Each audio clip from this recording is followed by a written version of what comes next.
তারা বড়ই ভাগ্যবান, যাদের বুকের মানিক হলো হাফেজে কোরআন।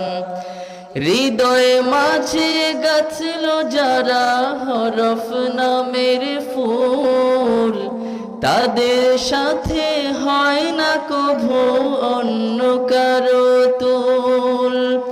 হৃদয়ে মাঝে গাছল যারা হরফ নামের ফুল, তাদের সাথে হয় না কভু অন্য কারো তুল।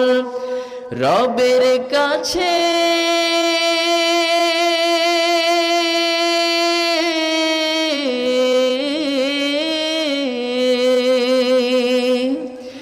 রবের কাছেও পাবে তারা সেরা প্রতিদান।